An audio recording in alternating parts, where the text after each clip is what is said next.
So if I put mine there, Mm. then I'll spill coffee on it. This is acceptable. Almost guaranteed.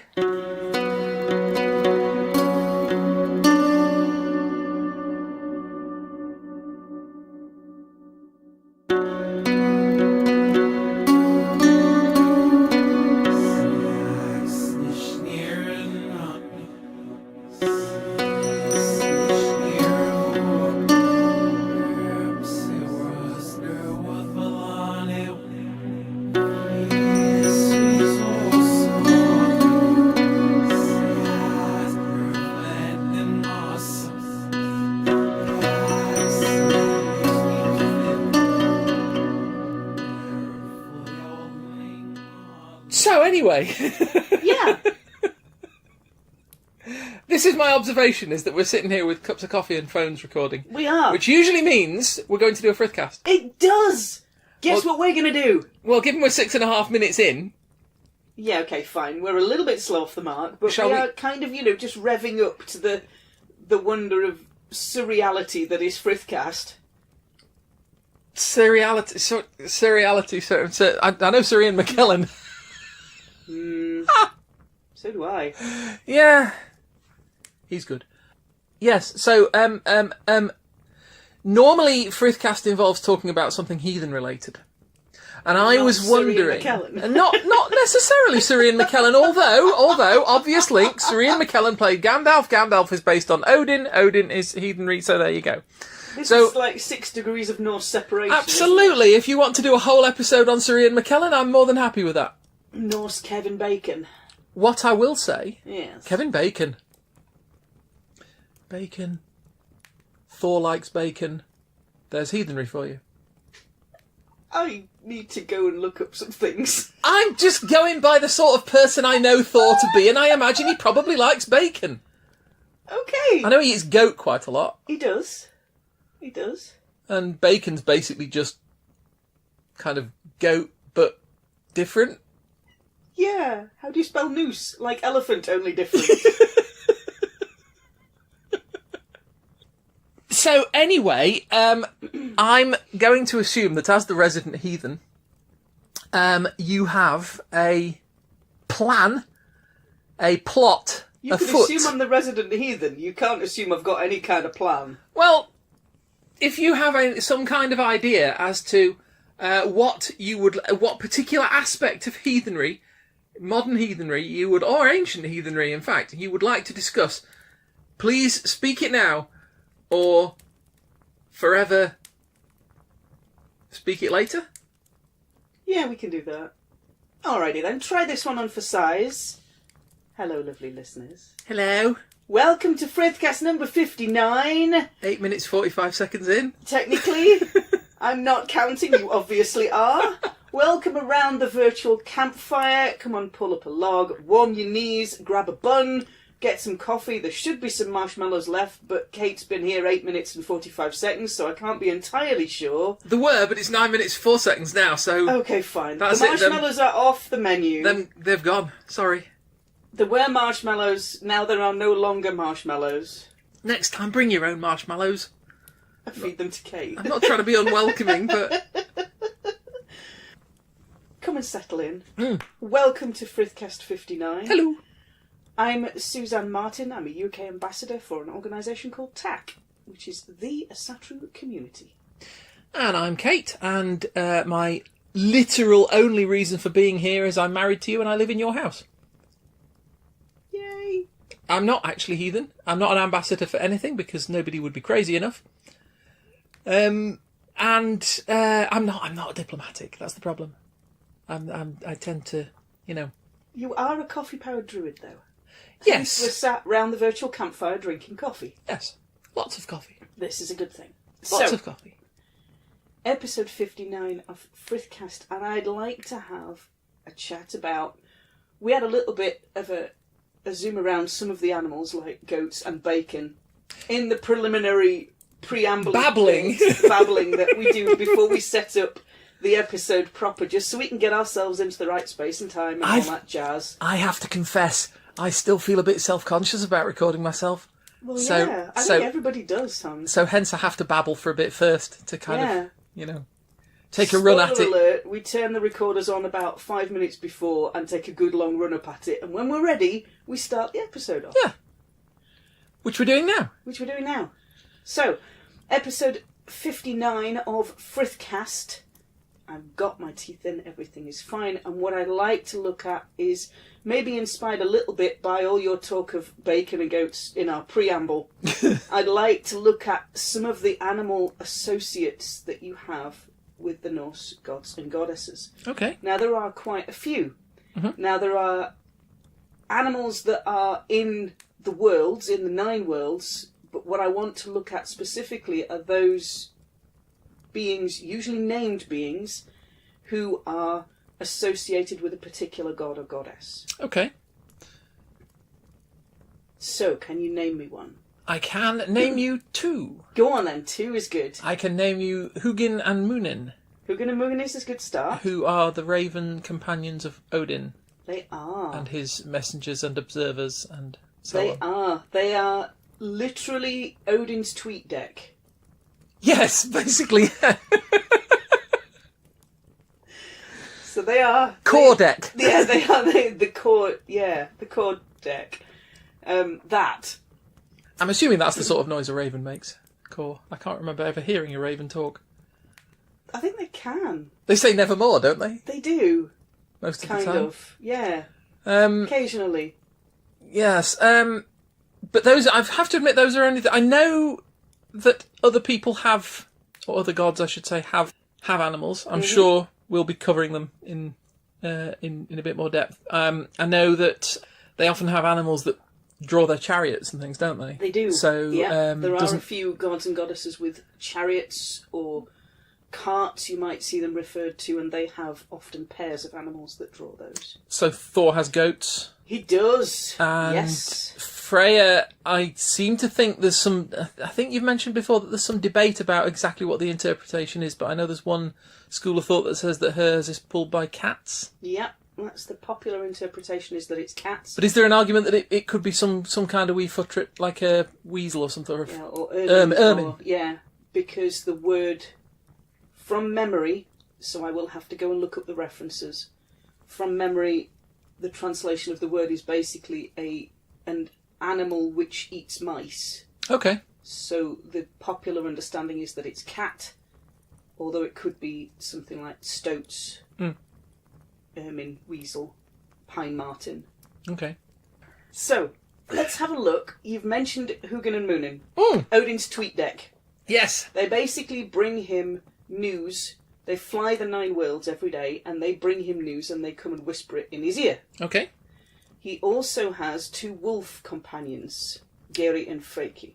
Oh, those I'd not met. Their names both translate to a word which is either ravenous or greedy, but again, they're in pairs. Okay. He's also got a horse, Ah, now the horse I know. and he has 2 tickets to that thing you love. Look up, look down. I'm on a horse. Yes. It has 8 legs. Yee! Sleipnir. It has Sleipnir. Sleipnir. And Sleipnir, I don't want to go too far into it because I know go, you'll be go. talking Do about the it. thing, go. Sleipnir is the child of Loki He is. with the stallion that the builder had with him when he was rebuilding the walls of Asgard. Yeah. And Loki used his feminine horsely wiles. They did. I'm going to have to rework the pronouns there. Yeah, they did. There's pronoun issues. I should be alert to this, but anyway, never mind. Feminine horsely wiles to tempt away said stallion, who was an essential part of the builder doing his building work, Yep. because it was hauling the Yeah. stallion was hauling the stones back and forth. They were. Yeah. Not back and forth, just that way, because there's no point bringing them the other way. Yes, I bring them there. I bring them back. Yeah. Oh wait. You forgot to put them on the wall. Yeah. Anyway, yes, and as a result of said tryst, Yes, Loki was with Foal they were. and produced Sleipnir. They did. She did. He did. Yeah. I don't bloody know. No. As the resident representative of the trans community, I have to say I've got no bloody idea. No, I'm not sure a whole lot of people have got When it comes to gods, idea it's just... either. So yeah, there's Sleipnir. So he has 5 animals associated with him. Yep.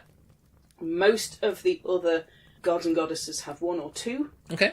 All-Father at the top is rocking 5. Nice. So 2 ravens, 2 wolves, and a hoss. Yes. Excellent. With all the legs. Yeah.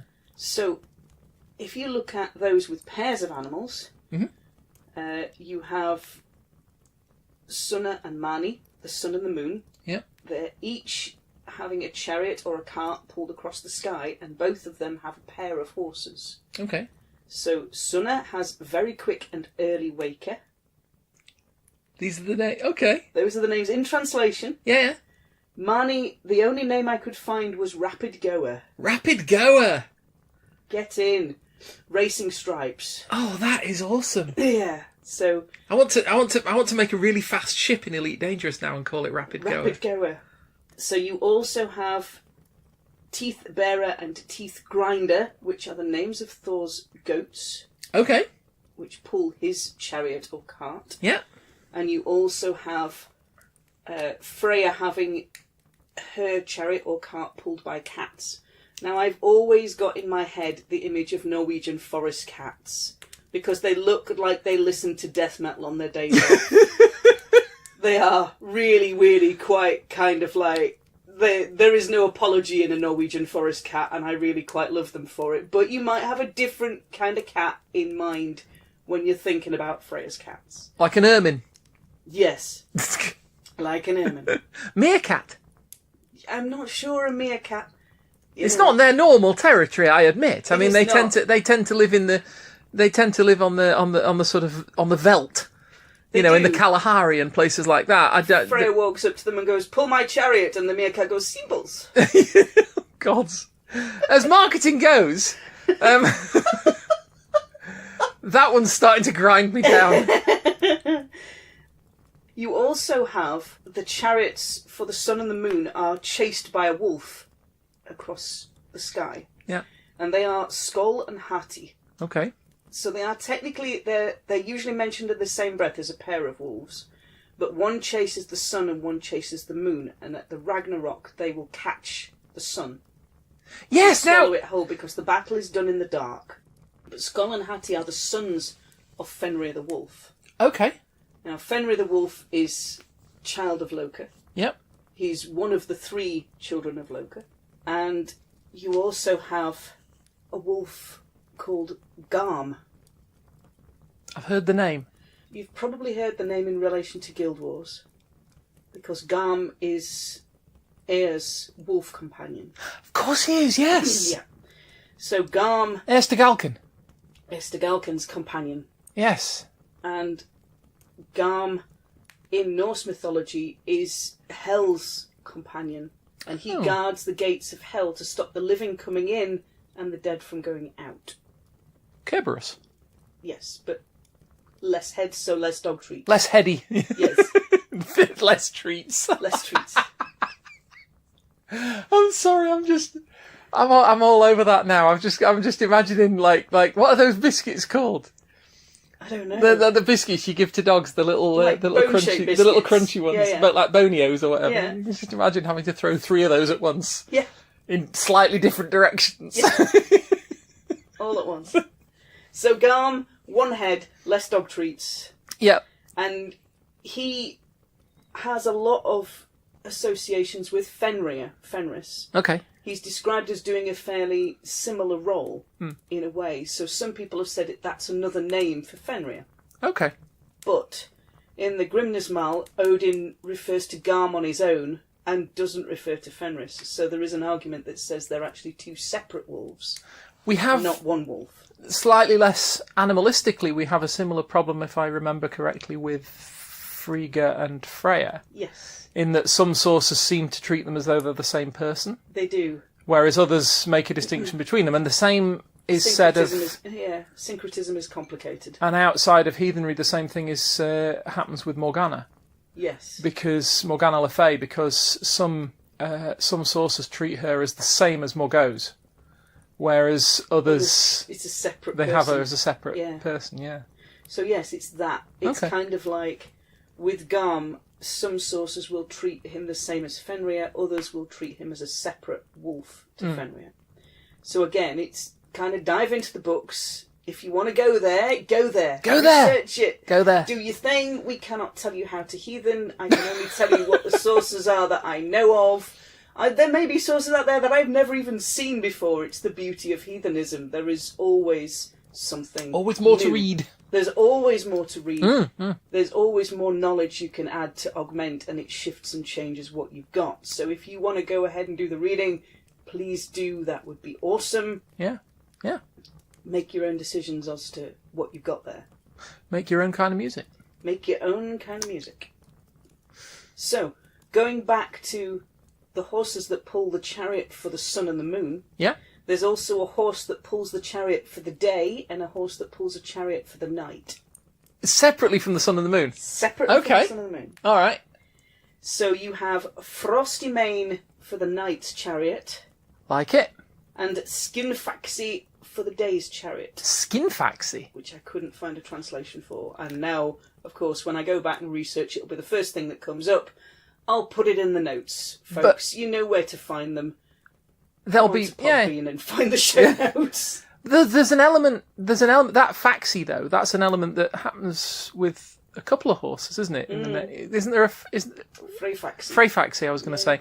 And to go a bit pop culture rather than proper academia, Gandalf's horse was called Shadowfax. Yes. King of Horses. Yeah. Yeah. I wonder what it means. No idea. We'll look Okay, it up. listeners, I'm going to go find that out. But We'll not look it right up and we'll now. tell you. We're going to do a few more animal companions first. Good. Who we got next? You've got the 5 for Odin, his Mm-hmm. kind of animal companions that circle round. Yep. It's interesting to me that 2 of those are 2 out of the 3 beasts of battle. Do you know? I was actually that crossed my mind when you were talking about when you told me about the wolves, and I was saying, oh, so he's got ravens, wolves, and a horse, and I remember thinking to myself, there's Where's the ravens and eagle? wolves Yeah. are 2 of the Two of because the we've 3 talked about beasts of those before, battle. haven't we? Yeah, we've talked about those in Anglo-Saxon and Norse imagery before, and how they treat them slightly differently, but 2 of them appear here Okay. as Odin's animal companions. If you look at Frey and Freya, now Freya has the whole cat thing going on, Indeed. which is awesome, but she also has a boar going on. Yes. So Frey rides the boar called Golden Bristles, Gullenbursti, who I like is it. essentially, as he has bright rays of sunshine coming out of him, and wherever he walks, he farts flowers. No, he doesn't fart flowers. Oh, please say he does. He just walks, and Because the now- flowers spring up around his feet. I would have preferred him farting flowers, but, you know, Now all I can see is Pumba glowing, you've got to work with what you've got. There we go. Daffodils. and it hurts that my friends never stand downwind. And oh, the shame! Yeah, okay. I'm sorry. You are not. At all. Yes, I'm 40-something years old and I still laugh at fart jokes. I think a lot of people laugh at fart jokes, to be fair. Anyway, alright, so Gullenbursti. Gullenbursti, the Golden Bristles. Okay.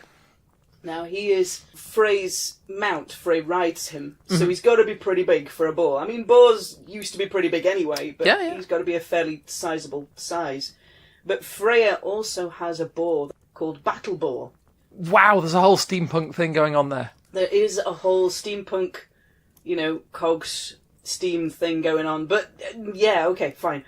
I guess what I'm trying to say is there are a lot of other animals in the Norse cosmology. Yeah. You have Ratatosk. You have Ratatosk, yes. A whole mad squirrel thing going on. Mm-hmm. And he's kind of involved in a bit of a 2-way rap battle. Yep. And he's taking the messages from one to the other. So, down in the roots of the World Tree, you have the Nidhogg, the dragon that eats the roots of the World Tree. Yep. And he's constantly trying to kill it It's trying to grow back. The Norns are trying to water it. Everybody's not particularly happy about it, but there you go. So Nidhogg There's an ongoing tension. Tension, yes. Very diplomatic word. Oh, maybe I should be an ambassador. So he is involved in, you might say, the old term is a flighting, a contest of insults. Mm-hmm. I tend to look at it in the modern day as a rap battle. Yep. A dissing at speed using skill with words. Yep. It's a rap battle. Yeah. So he's involved. But it's done at something of a remove on account of the two different ends of the world tree. Two different ends of the world tree. So Nidhogg at the bottom, under the roots of the world tree. Yeah. And the king of the eagles in the topmost branches of the world tree. Yeah. They're involved in an insult competition with each other, and because their voices do not carry that far, they've got this poor little mad squirrel taking messages from one to the other, constantly going backwards and forwards. This is Ratatosk, the squirrel messenger. I know Ratatosk, and I'm sure we've talked about Ratatosk before. I think we have covered this situation before, but some people seem to think of him as kind of like this malicious little. I see him as kind of Scrat from the Ice Age movies. Yeah, you could see him as trying to maliciously spread strife. Well, if he's the one that's generating the insults. But you could also see him as just somebody who brings messages. And to me, he's like, all he wants to do is he wants to take his acorn. Yeah. Right, and go and sit on a nice sunny branch somewhere. Yeah, yeah. And just nibble his acorn and relax and just that's all he wants to do. Be a squirrel. And yet, these two keep saying, "Oi, squirrel, come here." And he's like, "What? Come here." It's like, "Yeah, but I've acorn. Come here. I've got a thing for you." Yeah. Like, I'm not going to enjoy this, am I? Right, look, take this message down the bottom of the tree, down to that serpent. Yeah. Tell him. This is what I think of him. Blah blah blah. And Scrat's like Ratatosk. Sorry, it's like Scratatosk. But like massive serpent, huge teeth. Yeah. Big pointy teeth. Like eat squirrels, nom, nom, possibly. Nom, nom, nom. Like, well, just stay. Tell him it from a distance. But he's fast. Tell him from a big distance. And this is Ratatosk's life. All he wants to do is just sit amongst the branches in that nice breeze, just gently listening to the birds, looking at the lovely blue sky, doing squirrel things like you do, nibbling the acorn, and he can't because every time he just gets settled, "Oi, squirrel!" And it just happens again, and he's like, every time he thinks, this is going to be it, I'm going to get eaten. Or pecked to death. Yeah. Or cast. Instead of cast into the void. Being squirrel things, he's got neither rain nor snow nor glom of knit. No, glom of knit, exactly. I feel for Ratatosk, I really do. I mean, again, we can't tell you how to heathen. You might see Ratatosk I can! completely... Shut up! Sorry. You might see Ratatosk in a completely different way to the way Kate sees him. No. It's all good. Yeah. Yeah? Yeah. See him in a different light. Yeah. See him in a different way. See if you can. I'm a Ratatosk fan, what can I say? I know. You've also got... Where the Yggdrasil comes out of the ground, you have 4 deer that are eating the leaves off the bottom branches. Okay. All the time. So they're like the Nidhogg there. He's maliciously eating the roots to try and kill the tree off. Okay. Whereas these 4 are just eating the leaves off the bottom branches that they can reach. It's not necessarily hurting the tree.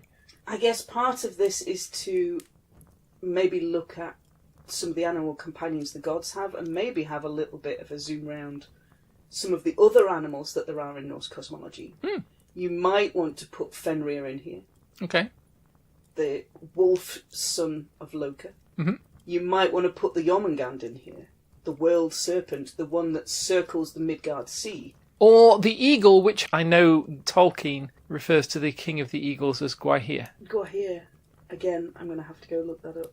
I don't know whether that's... Because I don't know all the things, and that's actually quite good, because I've got more stuff to learn. Well, that's great. We never claim to know all the things. We do not know all the things. We can only tell you what our pool of knowledge is. Yeah. And sometimes the knowledge is in there, but I can't remember where it comes from, so I have to go look it up, and that's fine as well. So, with the animal companions of the gods and goddesses, and some of the other animals that are around the Norse cosmology, what you might find is that you have an affinity for a particular animal, which leads you to an affinity with that particular god or goddess. Okay. You might find the way in is through that animal companion. If you have a fascination with ravens, if you have a whole affinity for cats, if you have a whole thing with horses, you might find that that's where that association starts, or that connection resonates with you. And so you can then find a connection with the gods and goddesses who have that animal companion, if you like. I prefer the term animal companion to some of the other terms that I've seen used for it. Okay. The spirit guide is not a term I personally prefer to use. It might be one that some of the lovely heathens around the virtual campfire like that term and prefer that is a closer representation to how they feel about things. Yeah. It's all good. But for yourself, it's, For me, I prefer the term animal companion. It's probably... I mean, I'm not particularly... I don't have a dog in this race, as they say. But to me, if you say spirit animal or spirit guide or something like that, my thoughts will go to American native traditions. That's where I tend to associate that concept. Yeah. I mean, yes, there may be equivalents, because I know in sort of in European folklore and things, there is the idea of the familiar. Yes. Which is predominantly associated with witches as seen through sort of Christian lens, if you like. Yeah. But they tend to be a small animal, like a cat or a toad or a... Well, they tend to appear small. as, yeah. They will appear as, but the actual spirit sort of behind the familiar or under the familiar is kind of the sort of... I always think of it as kind of the equivalent. Maybe it's not. I mean, I'm open to be learned on these things, but yeah, I tend to prefer the term animal companion, and it's interesting that you mentioned dogs. Okay. Because there's not one of these gods or goddesses that has a dog companion, domesticated dog companion. All right. Freya has cats. Yeah. But none of them have dogs. Odin has wolves, but not dogs. But not dogs, not trained like hunting dogs or herding dogs. But the dog, if you look at Viking graves, the dog is quite a common animal that gets buried in Viking graves with horses. So they obviously kept domestic dogs. They kept domestic dogs for hunting and for herding, but you don't see them in the list of companions. How strange. Kind of an odd little thing that I probably want to go and poke at and see what happens when I try and figure out that one. Yeah. Figure it out a bit further. Is it the wildness that they were after then? I mean, but then horses. I mean, horses... Horses are domesticated. Yeah. But boars... As are goats, I guess. Yeah, but boar, if you look at boars, you didn't domesticate a... Well, you domesticate a boar, it becomes a pig. Basically, yeah. And it loses some of the whole, gnashing teeth, gnarly, serious anger issues thing. And it's still kind of nasty, though. Chills out a little bit, but can occasionally turn a little bit vicious. Yeah. Be careful with pigs. Yeah. They look cute, but... They do when they're small. Small pig. Small pig. With a nose boop. So it's odd to me. They're lovely. I'm sure they're lovely. Holds... Oh, hey up. Yes, it does hold cats. Thank you very much. I haven't forgotten you. Hello. It's interesting to me that the list of animal companions, the main ones that I've been able to find or I know about, are a mix of domesticate and wild animals. You may have to record this bit again because that's going to be quite a lot of noise. It's going to be quite a lot of noise. I'm just going to move my phone a little bit. There we go. Hey, kitten. Did you think we'd forgotten you, darling? I'll hold my hand under there so we don't roll off the sofa. So it's interesting to me that they're using domesticate animals like horses to pull chariots. Yeah. And to ride, Odin's Sleipnir. Yeah. But they're also using wild animals like boar. Okay. Now, I don't think it's as simple as you get wild animals for the Vanir and domesticates for the Aesir. Well, no. I mean, I have to admit, I hadn't thought about it. Odin's Aesir, though, isn't he? Yeah. And he's only got wild animals. Apart from the horse. But the horse has got 8 legs. It has got 8 legs. So arguably it's not a horse. It's going to cost you twice as much at the blacksmith. It's an octohorse. An octohorse. Now I have a very wrong image in my head. Thank you very much. An octohorse. So it's kind of... I don't think it's as simple a split as you've got wild animals for the Vanir, for the nature. Yeah. And Aesir have domesticates. I think... It would have made sense, but no. Yeah, it's a more complex mix than that. Yeah. And so it's very... And besides, is a cat a domestic animal? I mean, if we assume that's the interpretation, we'll move away from the ermine. And I'm looking at this wreckage here. Yeah, I don't think cats are domesticated as much as they tolerate us. Yeah. To be fair, I don't think we tolerate them at all. Yeah. I think I rarely tolerate this one. They deign to live with us rather than the other way round. Which, to be fair, thinking about the nature of Freya as I've experienced her, fits her nature perfectly. Yeah. As she's very strong, she's very independent. She isn't in a symbiotic relationship, if you like. She's not dependent on anybody else. I am the cat who walks by herself, and all places are alike to me. All places are alike to me. Yes. Was that? Sleep anywhere, any table, any chair, in the middle, on the edge. I can't remember that one. I'll have to look that one up, lovely listeners. The greater cats with eyes of flame stare out between the bars. Deserts are there, and different skies, and night with different stars. Whoa. Good, isn't it? Yeah. Annoys, just take a minute. annoys me, I still can't remember who that was. We'll find out. Yeah. Lovely listeners, we're going to leave you pondering animal companions and the relationships they have with the gods and goddesses that have them, and maybe their relationships with you if you have them. Lovely listeners, if you would like to find us online, I'm on Facebook as Suzanne Martin. I'm also on Twitter at Geetha in Jeans. Come and say hi. Come and throw me a friend request. Come and drop us a comment, drop us a query. Come and talk about it. It's all good.